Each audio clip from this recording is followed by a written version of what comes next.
Olá, meus queridos alunos, bom dia, boa tarde, boa noite, de acordo com o momento que você está assistindo essa aula. Bom, a Universidade de Taubaté está para definir a questão das provas de vocês, vamos ver agora, né, na próxima semana, aí adentrando a partir do dia 11 de maio, se permanece, enfim, ainda aí essa questão de afastamento, de isolamento social, e estamos aí na nossa 7ª semana da quarentena, enfim, dando continuidade aí ao conteúdo programático das nossas disciplinas do curso de Direito. Dentro dessa 7ª semana, os prazos processuais se iniciaram aí na segunda-feira, dia 4 de maio de 2020, então você aí, querido aluno que faz estágio, operador do direito, aí, enfim, os prazos processuais estão de volta.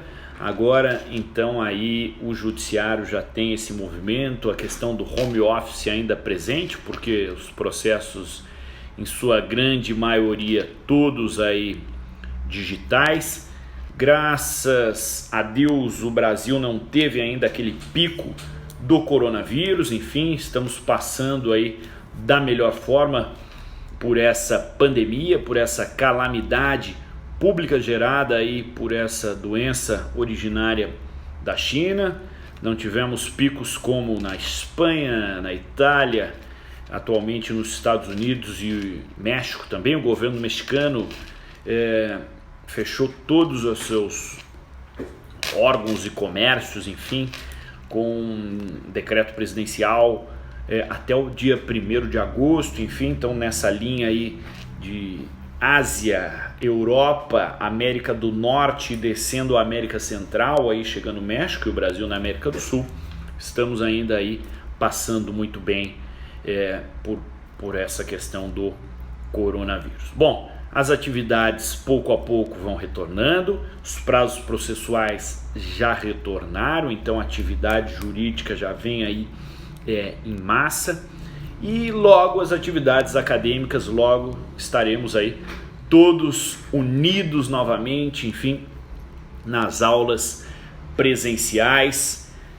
Mas creio que esse semestre já estamos aí no mês de maio, enfim, tem mês de maio e junho de aula, ainda 2 meses, não sei, tudo vai depender aí dos nossos governantes, atrelado com a questão de saúde e evolução, acerca da possibilidade aí de retorno das atividades acadêmicas. Bom, nessa 7ª semana, então, evoluindo aí o conteúdo programático, estamos aí bem avançados, enfim, com a disciplina. Volto a dizer, as aulas são realizadas no programa via Vídeo Brasil, aí elas são compactadas, ajeitado a parte de áudio, ajeitado a parte de imagem, para levar ao aluno, né, uma melhor, enfim, imagem e som. Depois é alimentado no meu canal do YouTube, André Augustinho, onde então essa aula gera um link, e esse link é alimentado aí no portal EVA, onde você acessa na sua sala do aluno, atrelado a cada disciplina, enfim, então tem lá pequenas salas de acordo com cada disciplina. A nossa disciplina tem o plano de ensino, tem a ementa, tem todo o conteúdo programático, e aí vem o deslinde de cada aula definido, seguindo o conteúdo programático, ponto a ponto. Então, cada aula aqui que temos nessa via telepresencial, que a tecnologia nos possibilita, então, manter o semestre do aluno, manter essa proximidade, essa troca do professor com o aluno, e aí a opção, enfim, votado em todas as turmas aí do direito da Unital, foi essas aulas no YouTube, alimentadas no EVA, para o aluno assisti-las aí, enfim, dentro da sua melhor conveniência. Legal? Com isso, então, nessa 7ª semana, vamos adentrar aí o novo tópico do conteúdo programático, lembrando que já estamos aí na reta final do semestre, né? Enfim, aí mais um mês, e depois entraríamos no mês seguinte, de junho, já em semana de prova, enfim, o fechamento. Acompanhem aí a questão do acesso ao portal no EVA, porque o acesso no portal do EVA, muitos alunos estão me perguntando, então já faço aqui essa menção a todos, a questão atrelada à presença do aluno. Na minha disciplina eu estou verificando aí o acesso no portal do EVA, a permanência no portal EVA, para verificar aí se o aluno então está entrando na disciplina, enfim, mas fiquem tranquilos, que eu sei que é difícil para todos, esse momento é um momento atípico, tanto no nosso país como em todo o mundo, e ainda mais nessa questão aí dessa troca virtual que é realizada aí por essas tecnologias que nos possibilitam aí aproximar e manter a disciplina, a nossa aula e o nosso curso de Direito a todo vapor em movimento. Então, sim, existe um equilíbrio, enfim, mas existem alunos que nunca entraram no portal EVA ainda. Aí fica difícil a questão de presença, enfim, de avaliação desse aluno. Então, é necessário que você, aluno, entre no portal EVA, enfim. Aí os representantes já estão avisados a encaminhar aí, enfim, a partir desse vídeo também já fica o encaminhamento aí para todos, que vocês tenham um grupo de WhatsApp aí na sala, enfim, fomentar a visualização das aulas, a permanência no portal EVA para validar aí a inclusão do aluno com a questão da presença também, certo? Em relação ao trabalho, vocês já fizeram as atividades aí na primeira e na segunda semana, né? Que foram atividades escritas com as turmas. E depois, a partir da terceira semana, e agora já estamos na 7ª semana, já ocorre o nosso encontro aí telepresencial, aí sem atividades, mas essa troca onde você acompanha a aula. Eventuais dúvidas da aula, volto a dizer, reforço aí em todas as aulas. O caminho para vocês tirar aí dúvidas, enfim, o saneamento de dúvidas dessa nossa troca das aulas é no canto superior aí do seu portal EVA. Você que está me assistindo agora, o canto superior tem ali um envelopinho, você clica nesse envelopinho e aí você já consegue falar direto aí, professor André Agostinho, enfim, já vem para minha caixa, além de eu receber um e-mail na caixa de e-mail de alerta, fica também quando eu abro o portal EVA uma seta, na verdade um chamariz, um quadradinho vermelho, enfim, indicando que existe mensagem aí, que existem dúvidas a serem tiradas e sanadas. Meus queridos, então, adentrando agora aqui na nossa disciplina de hoje, no conteúdo programático, vamos então avançar com a aula da 7ª semana, todos aí, caderno, lápis, caneta, enfim, para eventuais anotações, enfim, da aula de hoje, estejam todos apostos aí.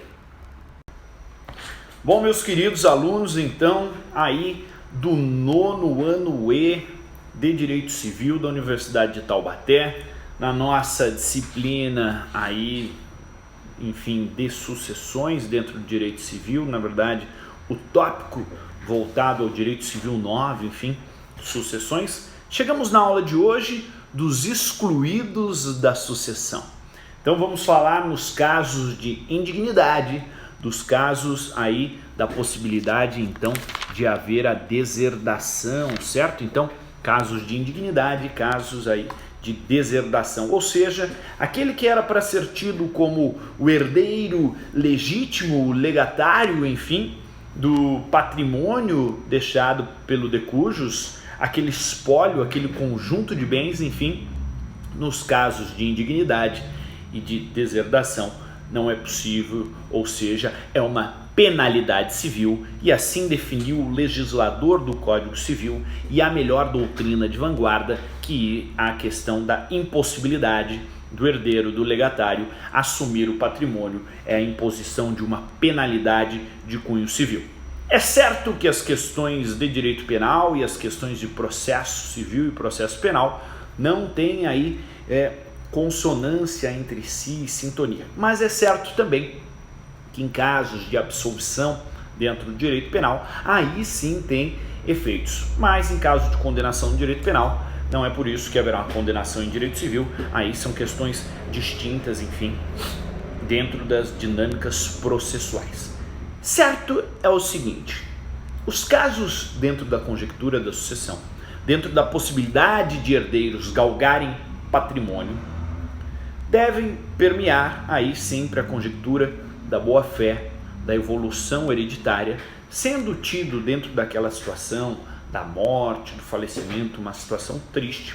Na verdade, essa entrega de patrimônio é um momento onde, então, tem o condão aí de referência, de beneficiar aquele herdeiro, enfim, que permeava ali, que estava ao lado, na verdade, aí, que tinha a ligação no tronco, enfim, da conjectura, seja genética ou seja de interesse aí por meio da declaração de última vontade, por meio do testador, mediante testamento, dentro da conjectura aí do direito civil, na questão do perpassar de patrimônio. Bom, vamos ver aonde está no Código Civil, que é o capítulo 5 dos excluídos da sucessão.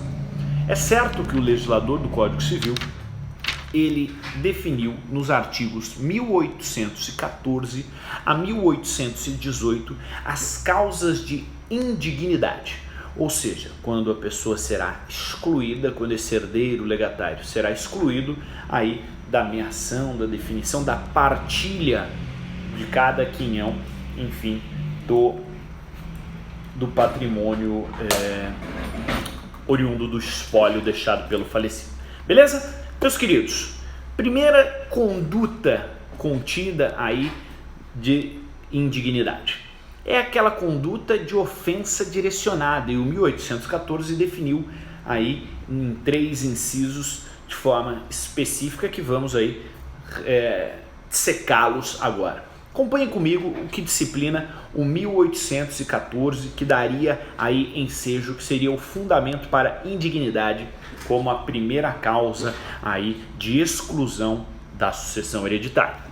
São excluídos da sucessão herdeiros ou legatários, este é o caput do 1814, que houverem sido autores ou coautores ou partícipes de homicídio doloso ou tentativa deste contra a pessoa de cuja sucessão se tratar, seu cônjuge, companheiro, ascendente ou descendente.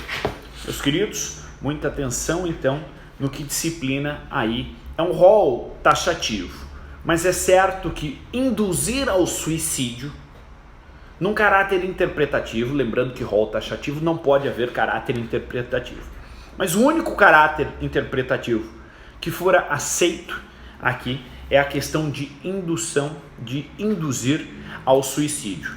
Então a questão de induzir ao suicídio e aí depois ter ocorrido o suicídio também é causa aqui do inciso 1º, enfim, que houver sido autor, coautor ou partícipe de homicídio doloso, também na questão aí de induzir eventualmente ao suicídio ou tentativa deste contra a pessoa de cuja sucessão se tratar, seu cônjuge, companheiro, ascendente ou descendente. Essa é a primeira modalidade de indignidade. Então, aquele que assim o age, em forma de homicídio doloso ou uma tentativa deste, é excluído da sucessão. Meus queridos, essa exclusão da sucessão, ela pode ser retornada, ela pode ser retroagida, pode, então, enfim, pode aquele que dá ensejo à herança voltar atrás? Pode. E como que ele volta atrás? Por meio da sua declaração de última vontade, que é o testamento. Caso, momento em vida, exista algum dos atos de indignidade, do inciso 1, 2 e 3, que eu vou daqui a pouco avançar com vocês o inciso 2 e 3, que é o caso aí de acusar caluniosamente, enfim, ou também atos de violência, meios fraudulentos que evitem aí a disposição efetiva do patrimônio dentro do testamento. Esses são os incisos 2 e 3, daqui a pouco entramos. Mas é certo o seguinte, que pode o testador colocar no testamento que perdoa, que aquela questão de origem que ensejaria a indignidade, na verdade, ocorre aí um perdão. Esse perdão não pode ser um perdão tácito, te perdoo verbalmente, tem que ser um perdão expresso, tem que contar de um documento com validade, para então retornar aquele que fora declarado indigno possa aí retornar a possibilidade de assumir patrimônio. Avançando ainda, a declaração de indignidade, ela deve se dar por meio de ação judicial. Só é declarado indigno quando da definição por meio de sentença judicial. Então é necessário uma sentença judicial para declarar a indignidade? Sim. Existe um prazo, um lapso temporal para ingresso dessa ação? Sim, a contar aí da sucessão, o período de 4 anos. Aonde está esse prazo, meus queridos? No parágrafo 1º do 1815, o direito de demandar a exclusão do herdeiro ou legatário extingue-se em 4 anos contados da abertura da sucessão. Então abriu a sucessão hereditária, aí a divisão do patrimônio, 4 anos para ingresso aí, é um prazo decadencial, aí, enfim, lembrando lá processo civil, prazos prescricionais, prazos decadenciais, é um prazo decadencial que decai aí após decorrer 4 anos com marco inicial da sucessão. É o lapso temporal de 4 anos, beleza? Avançando aqui o inciso 2 do 1814, é o segundo caso que ensejaria indignidade. Que houverem acusado caluniosamente em juízo o autor da herança ou incorrerem em crime contra a sua honra ou de seu cônjuge ou companheiro. Então, se o herdeiro ou legatário já acusou, já caluniou em juízo o autor da herança, ou incorreu em alguns crimes, né, calúnia, injúria, um dos crimes aí contra a honra, seja do autor da herança, que faleceu, seja em relação ao companheiro ou cônjuge desse autor da herança, também é caso de ser declarado a indignidade por meio de sentença judicial, lembrando que a sentença judicial sempre é necessária aí para os casos de indignidade, de exclusão da sucessão, porque vai ser retirado aí o direito de participar da divisão do espólio do patrimônio deixado pelo autor da herança, pelo falecido. O terceiro caso de indignidade, terceiro tópico de caso de indignidade, dispõe que por violência ou meios fraudulentos inibirem ou obstarem o autor da herança de dispor livremente de seus bens por ato de última vontade. O que é o ato de última vontade? É o testamento. Então, se um dos herdeiros, por meios fraudulentos, por violência, altera, impede que o autor da herança realize o testamento de forma a declarar efetivamente a sua livre vontade, é caso de indignidade. Esse herdeiro que impede que o testamento seja realizado por meios fraudulentos ou com violência, também é aí quando, por meio de decisão judicial, sentença, declarado aí, enfim, a indignidade. Então, os 3 tipos de indignidade, daqui a pouco vamos ver deserdação, mas os tópicos de indignidade, de exclusão da herança, são os contidos no 1814, inciso 1, 2 e 3. 1, 2, 3.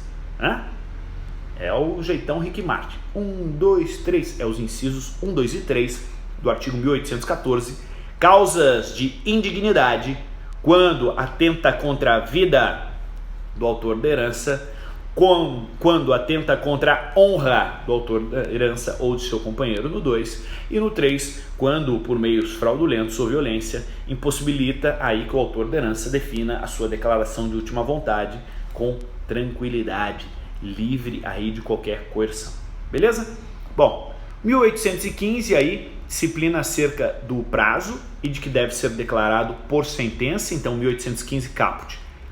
A exclusão do herdeiro ou do legatário, em qualquer desses casos de indignidade, do inciso 1, 2 e 3 do 1814, será declarada por sentença. E o prazo para isso, no parágrafo 1º, aí de 4 anos, distingue ao prazo decadencial.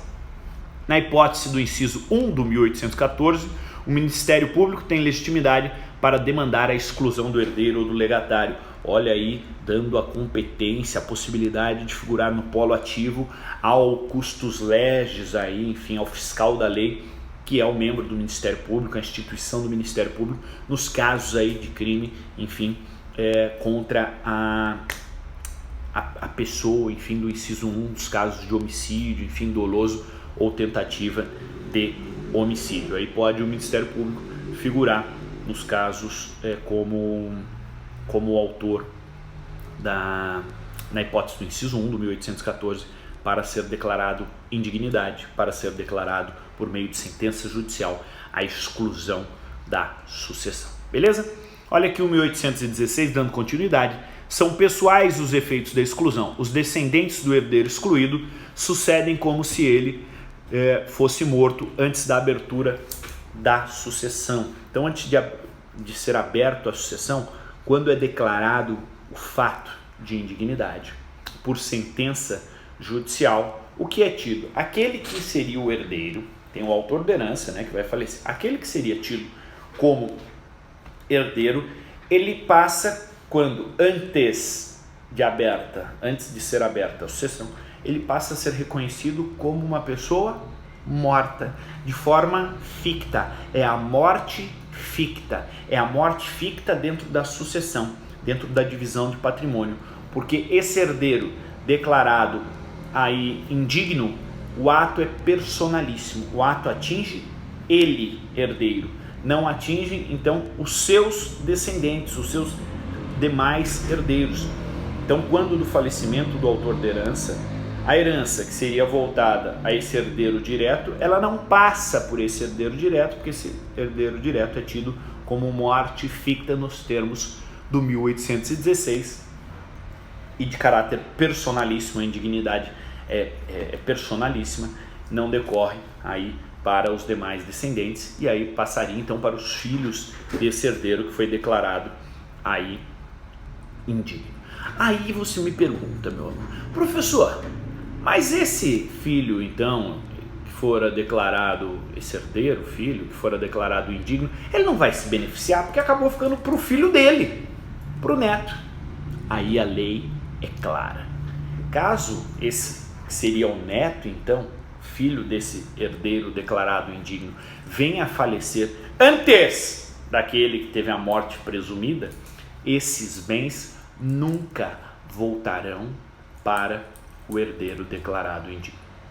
Então esses bens já estão grafados, já estão marcados, e o herdeiro declarado indigno já está marcado, já está gravado. Os bens que saíram do autor da herança passaram sem tocar naquele que fora declarado indigno, morte presumida, e foi para os seus respectivos descendentes, os herdeiros aqui no caso, seguindo uma linha hereditária da relação de parentesco, foi para os netos, de ascendente para descendente, foi para o neto. Caso, uma questão fugindo da ordem cronológica comum, natural, dos pais irem antes dos filhos, caso esse neto, filho desse cara que foi declarado indigno, venha a falecer, esse conjunto de bens já está grafado, não pode voltar, não pode retroagir então a herança para ele ascendente. Esses bens nunca serão do herdeiro declarado indigno, beleza? O 1817 ele avança da seguinte forma: são válidas as alienações onerosas de bens hereditários a terceiros de boa-fé e os atos de administração legalmente praticados pelo herdeiro antes da sentença de exclusão.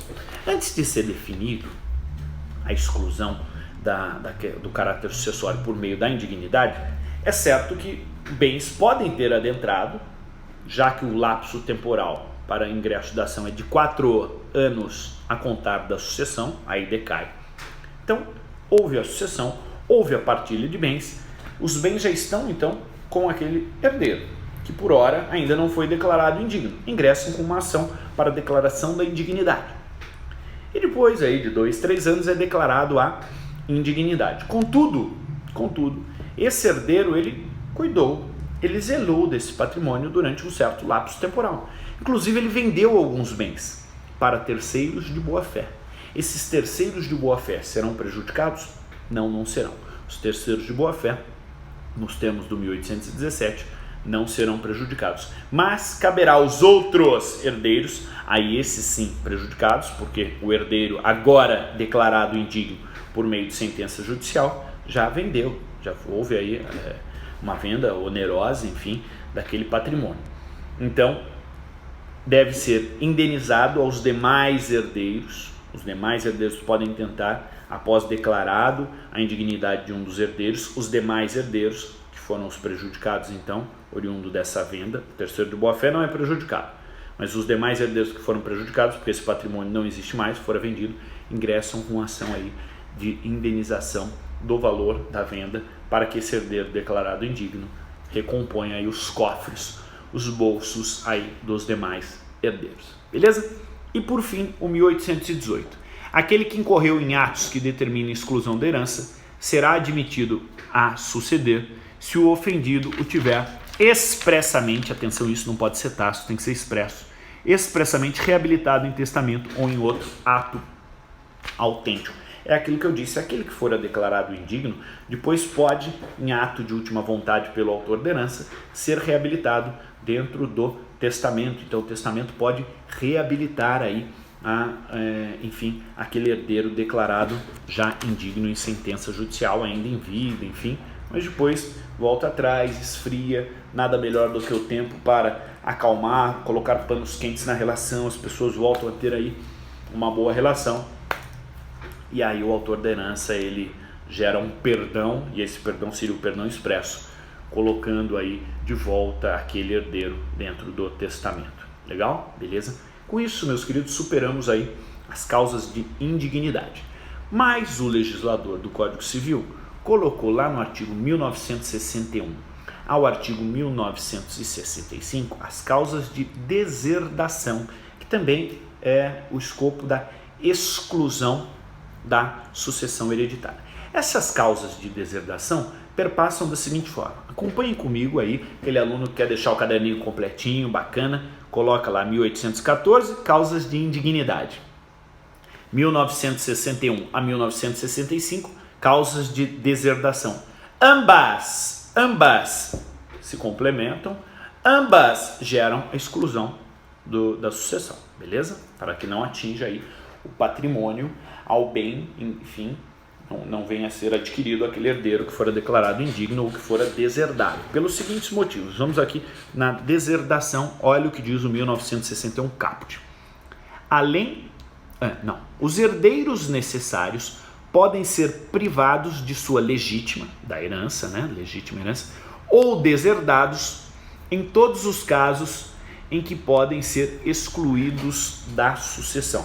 São os casos lá de indignidade do 1814 e os casos agora do 1962 e 1963 que vamos avançar. Olha aqui o que diz o 1962, fazendo menção aos casos de indignidade do 1814. Além das causas, que são as causas de indignidade do 1814, autorizam a deserdação dos descendentes por seus ascendentes. Caso de ofensa física, caso de injúria grave, relações ilícitas com a madrasta ou com o padrasto, ter relações com a madrasta, com o padrasto, caso de deserdação. Ofensa física também, injúria grave também. Desamparo do ascendente em alienação mental ou grave enfermidade, desamparar aí, então, o ascendente. Essa é a via reflexa do ascendente para o descendente. Seguindo a mesma matriz, a mesma temática, também a questão de deserdação dos descendentes para os ascendentes, caso aí inverso. Acompanhe comigo, é o teor do 1963, que a redação é próxima. Além das causas enumeradas no 1814, causas aí de indignidade, geram a deserdação agora, autorizam a deserdação de ascendentes pelos descendentes. Então são os descendentes tirando seus ascendentes, caso haja ofensa física, injúria grave, relações ilícitas com a mulher ou companheira do filho ou do neto, ou com o marido ou companheiro da filha ou da neta. Olha que interessante. Esse é o caso do avô ficar com a filha, com a esposa do neto, com a companheira do neto. É o caso do pai sair com a mulher do filho. São casos aí que geram então deserdação do descendente para o ascendente. E o desamparo do filho ou do neto com deficiência mental ou grave enfermidade também é aquela conjectura do ascendente deixar de cuidar aí dos seus respectivos descendentes com enfermidade grave, enfim, com uma deficiência, uma alienação mental. Esses são os casos aí de deserdação do 1963, que é do descendente para o ascendente, e do 1962, deserdação do ascendente para o descendente.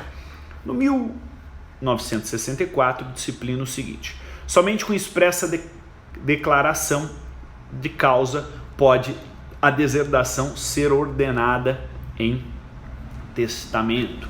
Então, aonde é indicado essa deserdação? A declaração de última vontade, que é o testamento. E aí tem que estar expressamente identificado qual foi a causa, o que ocorreu efetivamente nos termos do 1962 ou nos termos do 1963. E professor, a quem caberá essa conjectura de prova? Está no artigo subsequente, que é o artigo 1965, que dá o fechamento aí. Além do prazo de 4 anos. Então o prazo da deserdação também é de 4 anos. E o caráter probatório dos demais herdeiros. Olha aqui o que diz o 1965. Ao herdeiro instituído ou aquele a quem aproveite a deserdação, incumbe provar a veracidade da causa alegada pelo testador. Então o testador, que é o autor da herança, ele vai declarar no testamento um dos fatos do 1962 ou do 1963 para deserdação. E aos outros herdeiros que vão se aproveitar, que vão se beneficiar com a deserdação de um dos herdeiros contidos lá no testamento, cabe a esse herdeiro que se beneficia provar aquilo que o testador colocou no seu ato de última vontade. Show de bola? E por fim o prazo para isso, para a causa de deserdação, o prazo decadencial de 4 anos, mantendo aí o mesmo prazo da indignidade, mas aqui o prazo da deserdação contido no parágrafo único do artigo 1965 do Código Civil. Meus queridos, com isso avançamos aí dos excluídos da sucessão, perpassamos pelas causas de indignidade, pelas causas de deserdação do artigo 1814 até o 1818, também dos artigos 1961 aos artigos 1965, todos do Código Civil. Legal? Com isso vamos avançando. Esse foi o nosso 5, foi o nosso 5º tema aí do nosso conteúdo programático dos excluídos da sucessão, certo? Na nossa próxima aula, na 8ª semana, vamos falar de herança jacente e herança vacante. Dúvidas? Canto superior direito aí da tela, você entra aí no portal do EVA e manda uma mensagem aqui para mim, para a gente tirar dúvidas aí, eventualmente, no caso aí dos excluídos da sucessão. Bom, maravilha, tenham aí uma excelente semana, um excelente final de semana e até a próxima semana. Grande abraço a todos vocês, é isso aí.